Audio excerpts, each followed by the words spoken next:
స్వస్థత వస్తుంది, దేవుణ్ణి నమ్ముకో నీకు ఆశీర్వదిస్తాడు, దేవుణ్ణి నమ్ముకో నీకు కారు వస్తుంది, ఇల్లు వస్తుంది అని చెప్తున్నారు. అది కాదు చెప్పవలసింది.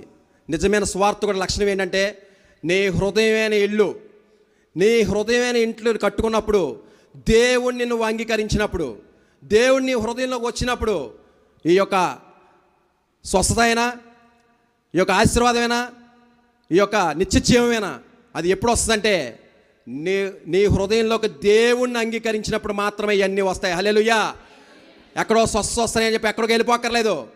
మనసు పూర్తిగా నువ్వు ఏ సంఘానికి వెళ్తున్నావో ఆ సంఘంలో మోకాలేసి, యేసయ్యా నన్ను స్వస్థపరచు ప్రభువా అని చెప్పి నువ్వు ప్రార్థన చేసినప్పుడు నీ సేవకుల ద్వారా నిన్ను స్వస్థపడతాడు దేవుడు. హల్లెలూయా.